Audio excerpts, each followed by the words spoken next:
Meus irmãos, a graça e a paz de nosso Senhor Jesus Cristo, amém? Amém. É motivo de alegria, mais uma vez, estar aqui com os irmãos, para juntos meditarmos na santa palavra do nosso bondoso Deus. Abra comigo a santa palavra de Deus, na carta de Paulo aos Efésios. A gente vai meditar num texto bastante conhecido, Efésios capítulo 2. Nós vamos ler do versículo 1 até o versículo 10. Efésios capítulo 2, do versículo 1 ao versículo 10. Ouça com fé a palavra do Senhor. Ele vos deu vida, estando vós mortos nos vossos delitos e pecados, nos quais andaste outrora, segundo o curso deste mundo, segundo o príncipe da potestade do ar, do Espírito que agora atua nos filhos da desobediência, entre os quais também todos nós andamos outrora, segundo as inclinações da nossa carne, fazendo a vontade da carne e dos pensamentos, e éramos por natureza filhos da ira, como também os demais. Mas Deus, sendo rico em misericórdia, por causa do grande amor com que nos amou, e estando nós mortos em nossos delitos, nos deu vida juntamente com Cristo. Pela graça sois salvos.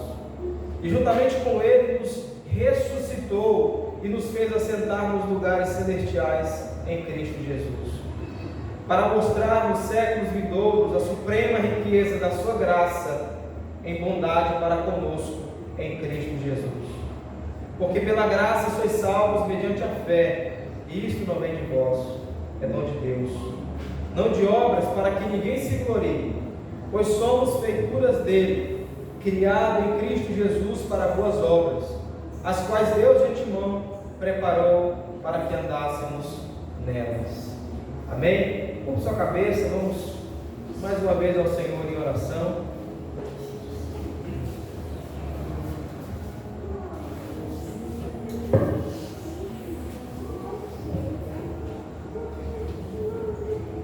Bendito Deus, eterno Pai, Deus de graça, de verdade.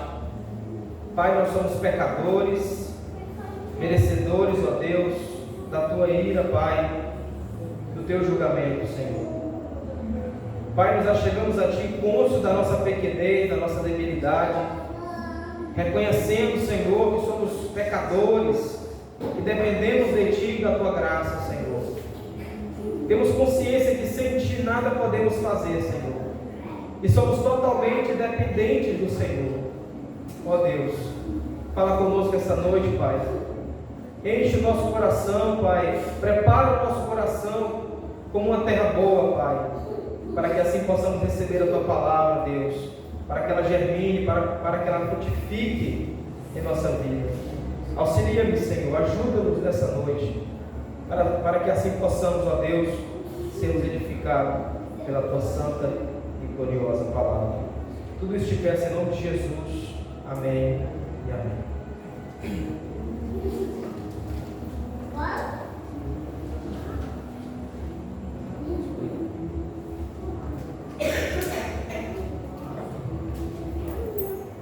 Meus irmãos, como eu falei, nós temos diante de nós um texto bem conhecido pela igreja, pelo povo de Deus, extrema importância, e fala muito conosco todas as vezes que o lemos. Eu gosto muito de um puritano, um certo reformador do século XVII, chamado Ralph Vaughan, que viveu ali nos anos de 1660. Eu li um livreto dele em PDF chamado Pecado, a Praga das Pragas.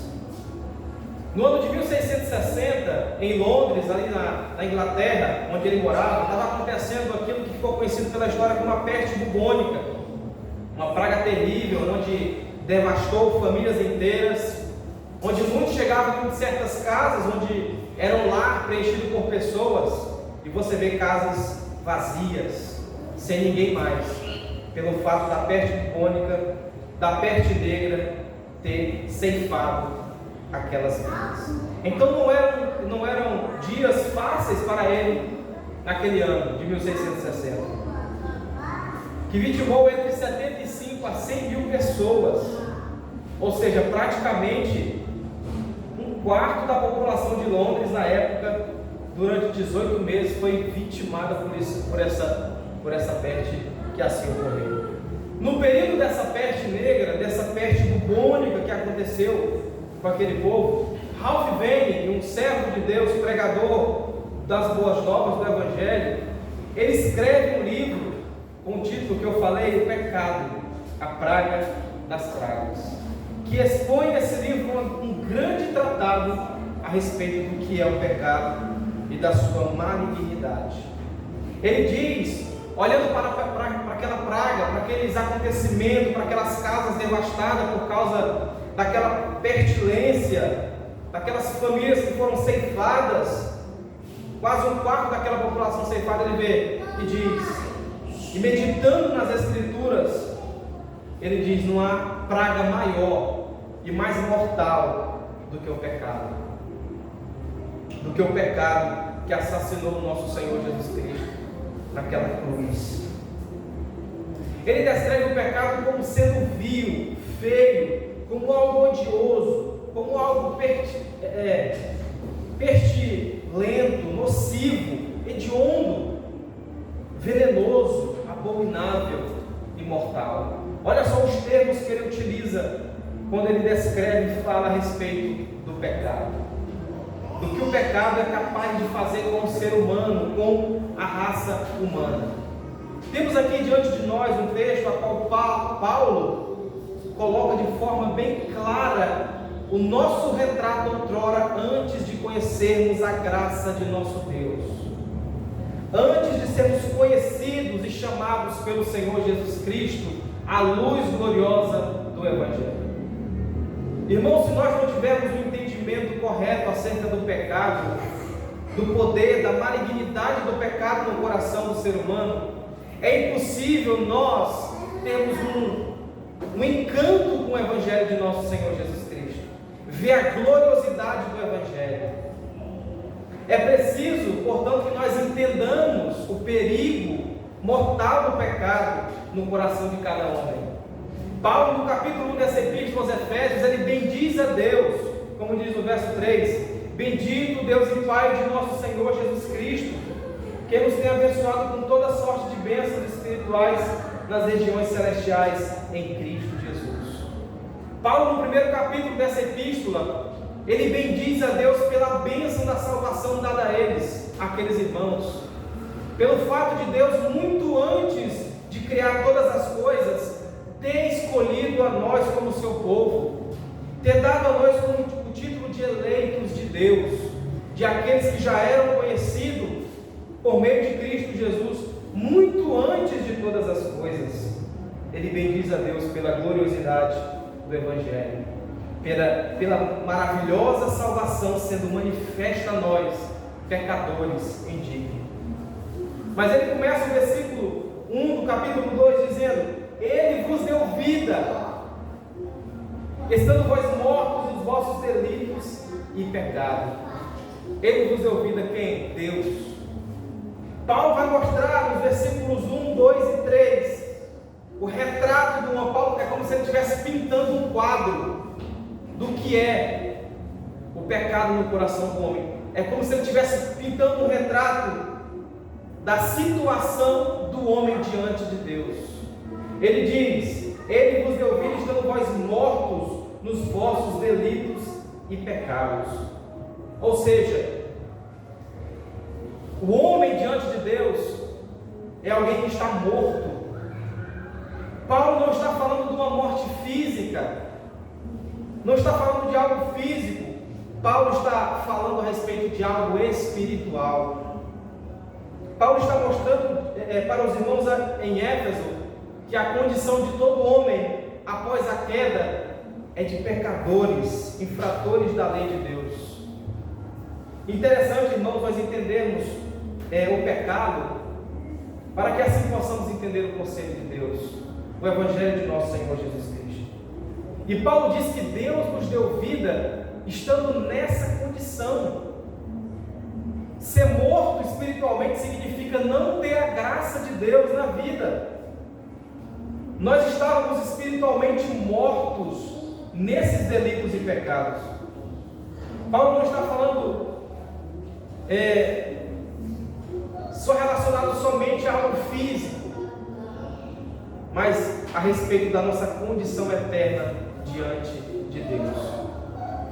Quando fala do pecado, que o homem pecou, e é interessante também nós entendermos que o pecado, ele não se trata somente daquilo que nós fazemos de errado, mas aquilo também que nós deixamos de, quando nós também deixamos de fazer o bem a alguém, por exemplo. Então o pecado, ele fez com que o homem perdesse completamente a imagem de Deus, no sentido mais restrito da palavra. Vocês lembram lá em Gênesis, onde Deus diz: façamos o homem a nossa imagem conforme a nossa semelhança, ali no pacto das obras, na aliança das obras, onde Deus estabelece a sua aliança com Adão, onde mediante a obediência daquela aliança, ele poderia permanecer e ter aquela comunhão plena diante de Deus, e ter a imagem de Deus, e partilhar daqueles atributos gloriosos de Deus, onde Adão não tinha pecado, onde ele tinha perfeita santidade, perfeita justiça, na aliança das obras. Mas quando ele quebra a lei de Deus, quando ele peca contra o Senhor, quando ele desobedece o mandamento do Senhor, qual ele havia dado para que ele não comesse do fruto do bem e do mal, ele perde completamente a imagem de Deus. O homem é destituído totalmente da imagem de Deus. Ou seja, ele perdeu o verdadeiro conhecimento de Deus, a retidão e a santidade. E além disso, ele tornou-se totalmente depravado. Ou seja, depravado em todas as partes do seu ser, inteiramente incapaz de produzir qualquer bem espiritual diante de Deus. Vemos ali após a queda o retrato e o modo como o homem se tornou tão aquém de Deus, a ponto de pecar não só por causa do mandamento em si, porque quando alguém peca contra o mandamento de Deus, ele peca contra o próprio Deus, contra a própria santidade e justiça de Deus. Então esse é o retrato do homem após a queda, de mortos espirituais. É literalmente como um cadáver, irmãos, como alguém que não tem vida mais no corpo, fazendo parábola espiritual, incapaz de fazer qualquer coisa que agrada a Deus e a sua vontade. Mortos. Isso que Paulo está querendo mostrar aqui para os irmãos.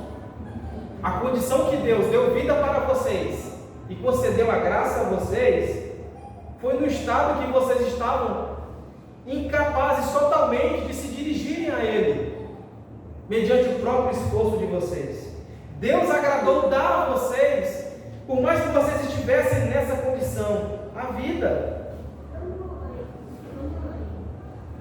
E ele continua no versículo 2: nos quais andaste outrora segundo o curso deste mundo, segundo o príncipe da potestade do ar, do espírito que agora atua nos filhos da desobediência. O homem não só é escravo do pecado após a queda, ele é escravo também de Satanás. Ele trabalha para promover o reino do príncipe deste século, deste mundo, que é o diabo. Todo homem nascido sob o pecado após a queda, ele é escravo do pecado, ele é escravo de Satanás. Ele vive para suprir as necessidades imorais do seu coração, carnais do seu coração. Tudo que ele faz é uma desobediência a Deus, porque o incrédulo, ele não faz as coisas com fé, ele não tem a graça de Deus na sua vida. Então a sua vida é alvo da ira de Deus. Todo homem é alvo da ira de Deus. Então essa é a condição do homem, ele ser escravo do próprio pecado, também é escravo de Satanás e dos seus desejos. Como diz Paulo em Romanos capítulo 5, versículo 2, a respeito da entrada do pecado: portanto, como por um só homem entrou o pecado no mundo, e pelo pecado a morte, assim também a morte passou a todos os homens, porque todos pecaram. Não há distinção diante de Deus. Não há distinção ou diferença entre judeus e gentios, entre branco e preto, entre amarelo ou pardo. Todo ser humano é um pecador. E ele carrega drasticamente essa praga no seu coração, que é o pecado. Após a queda, é interessante nós entendermos primeiro que a culpa do pecado, como diz Romanos 5,12, ela foi imputada em nós. O pecado ele foi imputado a todos, de modo que todos nós somos culpados diante de Deus. Todo homem torna-se culpado diante de Deus. Por uma só ofensa, Romanos 5,18, Paulo continua: por uma só ofensa veio o juízo sobre todos os homens, para a condenação. Por causa de um único pecado, todos se tornaram pecadores. E aqui, irmãos, nós precisamos também entender o caráter do nosso Deus, de um Deus que é santo e que é justo, que não bastou Adão pecar mais de uma vez, mas uma única vez, para que ele fosse expulso do jardim, para que ele fosse expulso da presença de Deus. Então nós carregamos a culpa do pecado também de Adão, pois somos descendentes dele. Nós já temos a semente do pecado no nosso coração, e não há ato pela qual nós passamos que não seja marcado pelo pecado. Isaías deixa isso bem claro em Isaías no capítulo 64, versículo 6. Mas todos nós somos como imundo, e todas as nossas justiças como um trapo de imundícia. Todas as nossas boas obras, a melhor obra que alguém pode praticar é como uma obra, como um trapo de imundícia diante de Deus, por causa do pecado que reina no coração do homem após a queda. Jeremias diz também no capítulo 17, versículo 9, que enganoso é o coração, mais do que todas as coisas, e desesperadamente corrupto. Quem o conhecerá? Às vezes, irmãos, nós colocamos o pecado e o vemos somente de forma externa. Às vezes nós queremos ver o pecado somente de forma externa, pelo fato de alguém ter feito isso ou feito aquilo. Mas a sede do pecado é o nosso coração. O pecado ele reside no coração do homem, do ser humano. E não há nada de bom em nós, até as nossas melhores obras estão banhadas pelo pecado. João Calvino chegou a afirmar que, de acordo com a constituição da nossa natureza, é mais fácil extrairmos óleo de uma pedra, declarou ele, do que praticarmos uma boa obra. É mais fácil acontecer isso. E declarou mais, que ninguém conhece nem mesmo 1% do seu pecado. Por que muitos de nós olhamos para o pecado e vemos somente de forma superficial, só de forma externa? Ah não, é a roupa, ah não, é a fala, ah não, é a obra. Porque às vezes temos um conhecimento superficial do que é o pecado. Ele começa no nosso coração. São os sentimentos, as próprias afeições, os pensamentos. Por isso que o juízo de Deus, irmãos, por isso que ninguém vai indagar naquele grande dia, no dia do grande juízo. Paulo diz que nós seremos julgados, todo homem será julgado diante de Deus pelos desígnios do coração. Fala dos pensamentos e segredos do coração mais oculto. Agora você e eu, nós possamos diante da palavra de Deus analisar o nosso coração, tendo como a lei de Deus diante de nós, e vemos o quão terrível é o nosso coração, quão depravado é o nosso coração, quão pecaminoso é o nosso coração.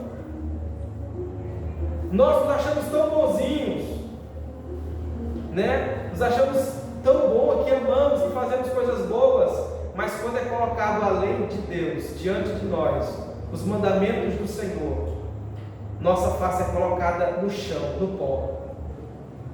Porque a lei de Deus revela verdadeiramente o que está em nosso coração. Por isso que quando evangelizamos alguém, nós utilizamos a lei de Deus. Porque a lei, ela revela o pecado. Ela mostra o pecado que está em nosso coração.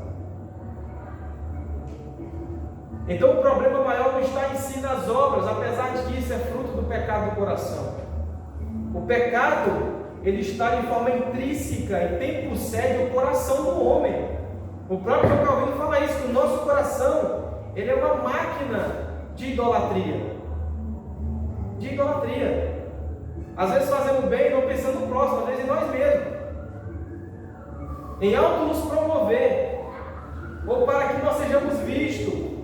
E são várias outras coisas que fazemos externamente, que na verdade não é para que Deus seja glorificado, mas é uma inclinação pecaminosa do nosso próprio coração.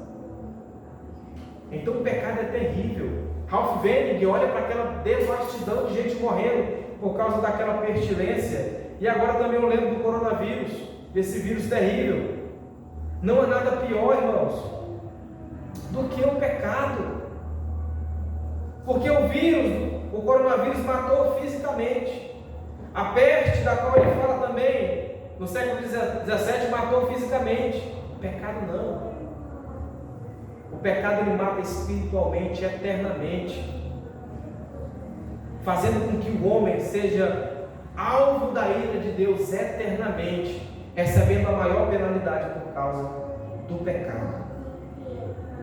Mas de fato, o que é o pecado? Surge a pergunta. O pecado, de forma simples, como diz 1 João 3,4, o pecado ele é a transgressão da lei. Ele é a transgressão do próprio mandamento. Em essência, o pecado é tudo que está em oposição a Deus. Tudo o que está em oposição a Deus, a sua palavra, os seus mandamentos, as suas santas e gloriosas leis, a sua vontade, é pecado. O pecado ele afronta a Deus, o seu caráter e a sua aliança principalmente. Por natureza, nós não somos bons. Por natureza, o nosso coração é caído. Nós, quando colocados diante da palavra de Deus, vemos claramente, irmãos, a pecaminosidade do nosso coração. Por isso que Paulo fala em Romanos 7, no capítulo 24, desaventurado o homem que eu sou, quem me livrará do corpo desta morte? Ele respira fundo. Graças a Deus por Jesus Cristo, nosso Senhor. Graças a Deus por Jesus Cristo, nosso Senhor. Que por causa da lei era escravo, mas encontrei a graça de Deus por meio de Cristo Jesus, nosso Senhor e Salvador. Então o pecado é a transgressão da lei de Deus. E todo homem é pecador. Paulo mostra também no versículo a qual lemos, que não é, como eu falei, que não há distinção, que não é somente judeus ou gentios, mas que o pecado alcançou de forma universal a todos. Não é isso que ele diz em Romanos 3,23? Porque todos pecaram e destituídos estão da glória de Deus. Todos, sem exceção. Então Paulo nos mostra a universalidade do pecado, que todos nós, antes de sermos alcançados pela graça do Senhor, andávamos amando as coisas deste mundo, ou seja, tudo aquilo que desagrada a Deus. Nós andávamos dessa forma. A vida daquele que não tem a graça de Deus, ele vive conforme o seu coração, ele vive conforme este mundo, ele vive para alimentar e suprir as suas necessidades pecaminosas. Vocês podem ver quando a gente conversa com pessoas incrédulas a respeito da volta de Jesus, para você ver como o coração do homem é mau. O sentimento do cristão, muitas das vezes, diante da volta de Jesus, é de esperança, é de que Deus irá voltar para buscar o seu povo. Dos desviados é de desesperança, e dos incrédulos, a reação deles quando fala, a primeira coisa que eles pensam é qual? É de suprir cada desejo pecaminoso do seu coração. Será que você vai dar vontade de fazer isso? Será que você vai dar tempo de eu fazer essa ação pecaminosa? De fazer essas coisas imorais? Você vê que quando a gente conversa com incrédulos a respeito da volta de Jesus, você vê o que domina o coração deles. É o pecado, irmãos. É o pecado. Eles correm desesperadamente para satisfazer a pecaminosidade do seu coração. Todos eles que não têm a graça de Deus. Nós andávamos outrora dessa forma, tentando saciar o desejo do nosso coração desenfreado pelo amor ao mundo e às coisas do mundo. Paulo diz isso, que nós éramos amantes desse mundo, inimigos de Deus e escravos do diabo. Ou seja, éramos mortos, incapazes de escolher a Deus, de amar a Deus, de ter afeição por Deus, de ter desejo pela pessoa de Deus, de amar o próprio Deus. Incapazes, totalmente incapazes de fazer essas coisas. Estávamos certamente, literalmente mortos para as coisas de Deus e completamente escravos do pecado, dessa praga maior. Então somos encontrados outrora, antes de receber a graça. Esse é o perfil retrato de todo homem: amante do mundo, servos de Satanás e filhos da desobediência. Isso é o que Paulo mostra no versículo 1 e 2. No versículo 3 ele continua: e entre os quais também todos nós andamos outrora, segundo as inclinações da nossa carne, fazendo a vontade da carne e dos pensamentos, e éramos por natureza filhos da ira, como também os demais. Fazendo a vontade da carne e dos pensamentos, e éramos por natureza filhos da ira, como também os demais. Irmão, vocês já pararam para pensar o que significa ser filho da ira? O que remete a nossa mente àquele versículo lá de Romanos, no capítulo 1, versículo 18, quando Paulo fala do juízo de Deus sobre os gentios, daqueles que desobedecem a Deus e transformam a sua verdade em mentira, fazendo com que Deus seja mentiroso. Paulo diz assim: a ira de Deus se revela do céu contra toda impiedade e perversão dos homens. A ira de Deus. Filho da ira, compreende-se que os que são perdidos, eles merecem a morte eterna. E significa que o juízo divino de Deus está apontado para eles, de forma que, como filhos da ira, eles são alvos do juízo eterno de Deus. Essa era a nossa condição. Mas era alvo da justiça, do juízo e da ira de Deus. Éramos assim outrora, quando não tínhamos a graça do Senhor, nosso Deus. E isso é o que Paulo quer mostrar aqui para os irmãos. Isso é o que ele quer mostrar, que nós éramos assim, que andávamos assim, que estávamos perdidos nessas coisas, totalmente incapazes de servir a Deus, de agradar a Deus, de viver para a glória de Deus, totalmente perdidos e afundados no pecado, completamente insuficientes em fazer qualquer bem para com Deus e para com o nosso próximo. Do versículo 1 ao versículo 4, ao versículo 3, Paulo mostra esse retrato de forma bem clara a respeito da condição do homem e da nossa condição outrora, antes de conhecermos a Deus. Como vivíamos como rebeldes, como filhos da ira, como os desobedientes ao Deus único e verdadeiro. Mas no versículo 4 ele continua dizendo: mas Deus, sendo rico em misericórdia, e por causa do grande amor com que nos amou, e estando nós mortos em nossos delitos, nos deu vida juntamente com Cristo, pela graça sois salvos. Paulo, após mostrar o retrato horrendo, hediondo de todo homem, antes de conhecer a graça de Deus, Paulo diz no versículo 4: mas Deus, ou seja, apesar de, todavia, mas não ficaram desta forma. não ficaram nessa condição. Mas Deus, sendo rico em misericórdia, por causa do grande amor com que nos amou, e estando nós mortos em nossos delitos, nos deu vida juntamente com Cristo. Pela graça sois salvos. Paulo está dizendo o quê? Que gratuitamente, amorosamente, misericordiosamente, Deus nos amou, irmãos, nos atraiu por intermédio de Cristo, de forma tão amorosa, tão graciosa, que nós não resistimos,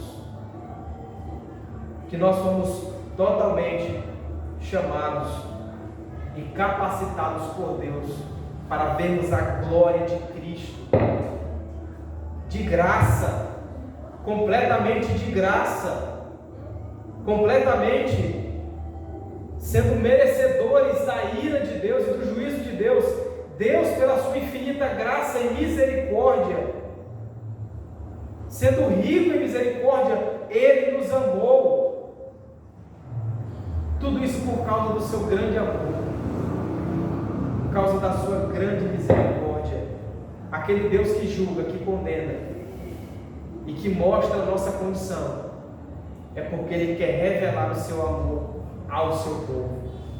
É porque Ele quer mostrar as riquezas insondáveis das suas misericórdias àqueles que creem no seu nome e que têm a Cristo como seu único e suficiente Salvador. Ele nos amou. É como se Deus se compadecesse de nós, irmãos. É como se Cristo visse um cadáver estirado e o ressuscitasse graciosamente. É como se Deus estivesse dizendo: Mateus, você não merece. Você merece o juízo. Você merece a condenação eterna. Mas por causa do meu amor, da minha misericórdia, eu te salvo. Eu te concedo graça. Eu te revelo a pessoa de Cristo Jesus.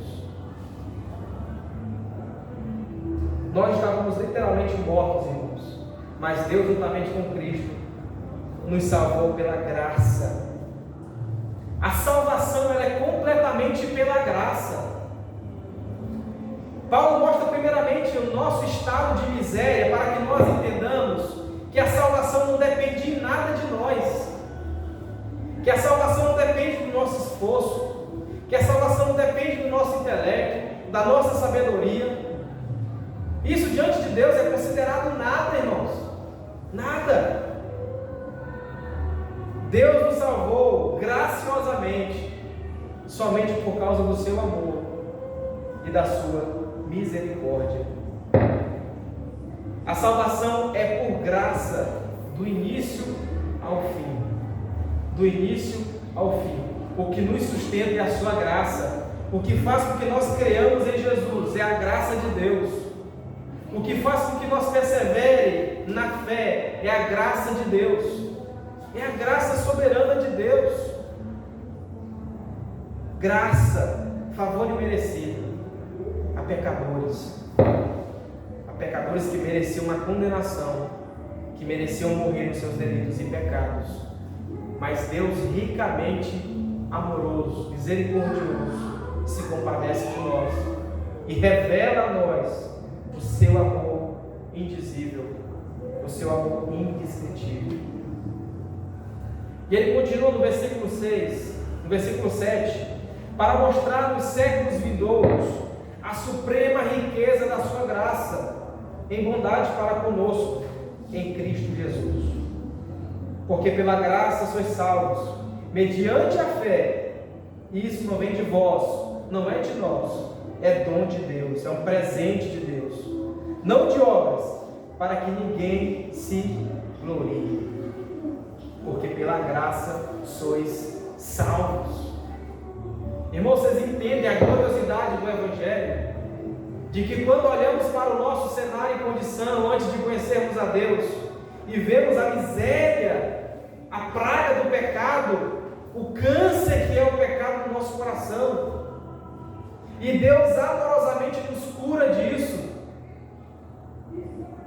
Deus nos concede a sua graça maravilhosa, somente para revelar a nós a riqueza do seu amor, da sua insondável graça para com o seu povo, em bondade para conosco, por meio de Cristo Jesus, nosso Senhor e Salvador. A maior motivação do que essa, irmãos, para a vida cristã, a maior desejo de conhecer a Cristo, de estar na presença de Deus, de saber que eu e você, por mais que sejamos pecadores, foi revelado a nós as riquezas da graça de Deus, a bondade de Deus, o amor de Deus. Quantas pessoas, irmãos, que estão perdidas neste momento, que poderia ser eu e você, mas aprove a Deus fazer com que você estivesse aqui esta noite ouvindo a sua palavra, mostrando a você o seu amor insondável, a sua graça maravilhosa,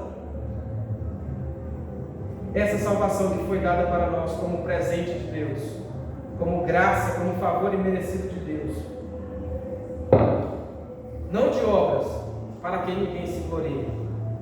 Nós não temos nada para nos gloriarmos em nós mesmos, nada, não há nada de bom em nós como vimos, nada, nenhuma das nossas obras, pois nós nos gloriaremos no Senhor Jesus, que se entregou naquela amarga cruz, por amor a nós pecadores, para que assim pudéssemos ter a vida eterna, ter a salvação. Irmãos, não há nada que alegre mais o meu coração, de olhar para trás e ver quem eu era antes de conhecer a Deus, e o de que Cristo está fazendo agora na minha vida, no meu coração, se revelando a mim por meio da sua palavra, revelando o seu amor dia após dia. Não há nada mais glorioso sermos alcançados pelo Evangelho eterno de nosso Deus, um Deus tão amoroso para conosco, mesmo sendo indignos de tal amor, de tal graça. O Evangelho é isso. O Evangelho é isso, irmãos. Paulo diz no capítulo 1 também da Epístola aos Romanos, no versículo 16: porque eu não me envergonho do Evangelho de Cristo, pois é o poder de Deus para a salvação de todo aquele que crê, primeiro do judeu e também do grego, porque nele, no Evangelho, se descobre a justiça de Deus de fé em fé, como está escrito: justo viverá pela fé. Deus nos deu a salvação, irmãos, e revelou-nos a sua graça em Cristo, por meio da fé que a temos em Cristo Jesus. Ele nos deu a salvação, nos deu a fé, nos deu a segurança que Deus é fiel e amoroso para com o seu povo, para conosco. Então, que Deus é esse? Que Deus amoroso é esse? Que Deus gracioso é esse? Que salvação é essa tão gloriosa, revelada e dada a nós, pecadores indignos? É motivo de louvor, irmãos, e de darmos sempre glória e graças a Deus, como Paulo fez. Graças a Deus por Jesus Cristo, nosso Senhor. Graças a Deus. A vida de todo cristão deve ser uma vida vivida em gratidão a Deus, gratidão ao seu Senhor, aquele que o tirou do mundo das trevas e o trouxe à sua maravilhosa luz. E tem mais: Deus nos revelou a riqueza da sua graça. Ele continua no versículo 10: pois somos feituras dele, criados em Cristo Jesus para boas obras, as quais Deus de antemão preparou para que andássemos nelas. Deus nos elegeu, Deus nos chamou no tempo, Deus agora está nos santificando por meio da fé em Cristo Jesus, está nos preparando para a glorificação, irmãos, onde iremos habitar eternamente com Deus o Pai para todo sempre, pois agora somos feituras dele, criados em quem? Em Cristo Jesus para boas obras. O efeito da salvação no coração de um pecador, o efeito da graça regeneradora no coração de um pecador, é de que agora, mediante a fé em Cristo Jesus, ele vai viver para a glória de Deus, confiado na obra de Cristo, porque somos feitura deles, agora criada em Cristo Jesus para as boas obras. Agora sim, aqueles que receberam essa graça fazem boas obras. Esses que receberam essa graça vivem para Deus, amam a Deus, recebem todos aqueles benefícios que nos foi dado em Cristo Jesus, nosso Senhor. Que maravilha, irmãos, de amor. Um Deus que não somente nos chamou, nos revelou o seu Evangelho e que não nos deixou ao bel prazer, mas que cuida de nós em cada detalhe da nossa vida, que nos sustenta dia após dia com a sua graça, fazendo com que nós sejamos dia após dia mais parecidos com o seu Filho, chegando à estatura de Cristo, chegando dia após dia mais parecido com o Senhor Jesus Cristo. Essa é a graça maravilhosa de Deus. Você vê que a graça de Deus não nos põe de braços cruzados, como alguém que recebeu de Deus a salvação e cruza os braços e pronto, acabou-se. A graça de Deus, ela nos inclina a fazer boas obras. A graça de Deus nos inclina a obedecer a Deus. Nós éramos escravos do mundo, do pecado, do diabo, de Satanás, mas agora somos escravos de Deus em Cristo, como aqueles que nos servem amorosamente, fielmente, porque sabem de onde foram tirados e para onde vão, confiados tão somente na obra redentora de Cristo, Jesus nosso Senhor. Romanos 5,8, Paulo diz: mas Deus prova o seu amor para conosco, pelo fato de ter Cristo morrido por nós, sendo nós ainda pecadores. Ele deu a sua vida por nós pecadores, irmãos, para que assim nós possamos nos deleitar nessa salvação dada a nós inteiramente pela graça de Deus. Então possamos cantar que nós fomos salvos pela graça de Deus. Isso é aquele slogan que foi citado também pelos reformadores no século XVI, do latim sola gratia, somente a graça. Nós entendemos mediante as Escrituras que a salvação ela é inteiramente pela graça de Deus, é um favor imerecido de Deus, é um presente de nosso Deus dado a nós, dado ao seu povo. Então confiamos, irmãos, em nosso Deus, porque Ele se revelou maravilhosamente a nós, curando do nosso coração essa praga que é o pecado, tirando do nosso coração esse câncer em estado terminal que é o pecado. O Evangelho é poder de Deus para transformar o mais vil pecador e de fazer com que o principal dos pecadores seja adotado por Deus e ser tido como filho de Deus e ter o seu nome escrito no livro da vida. Louvemos a Deus, irmãos, louvemos a Deus por tal salvação dada a nós, por tal salvação dada a nós. E eu faço algumas perguntas essas a nós aqui essa noite, após olharmos para esse texto. Você foi alcançado por essa graça? Você vive em gratidão a Deus por ter recebido essa graça, a salvação? O que te alegra na fé e impulsiona o teu coração para que você viva dia após dia diante do Senhor? É a bênção gloriosa da salvação? Que nós, irmãos, tenhamos a certeza de que Deus nos chamou graciosamente, rogando a Deus a graça do seu Espírito, para que Ele testifique em nosso coração que nós fomos chamados por Ele, e de que nós somos o seu povo, que quando nós ouvimos a sua palavra, o seu Espírito fala com o nosso Espírito, testificando assim que nós somos filhos de Deus, que nós recebemos essa graça maravilhosa do Senhor. Então não ache você que a salvação ela é uma obra sua, que ela é uma obra nossa, que é pela sua boa obra, que é pela sua dedicação. Não é nada disso.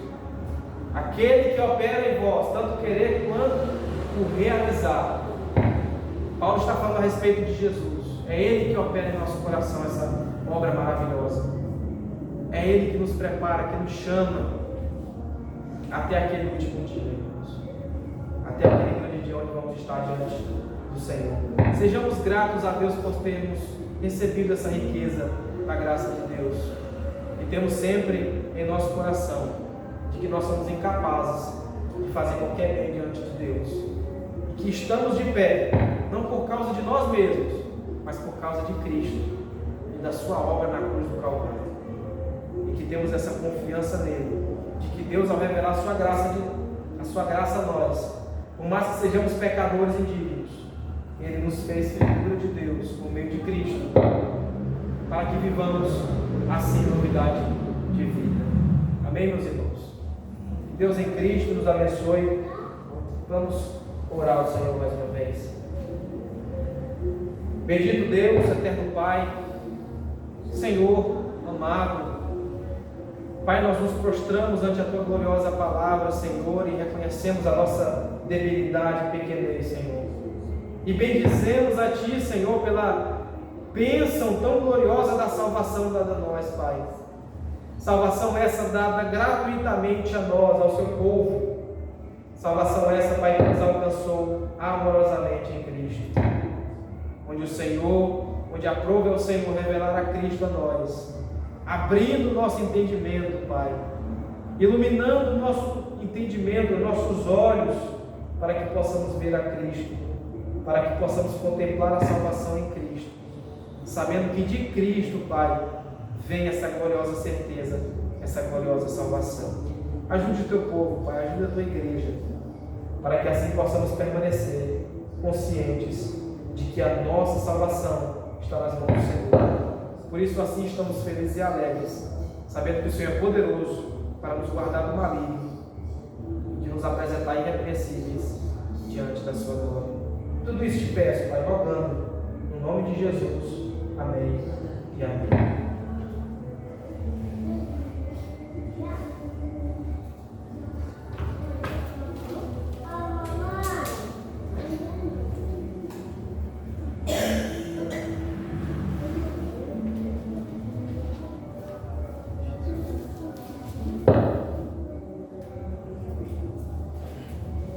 Deus, pela palavra que foi comunicada a nós, palavra essa que nos mostra como nós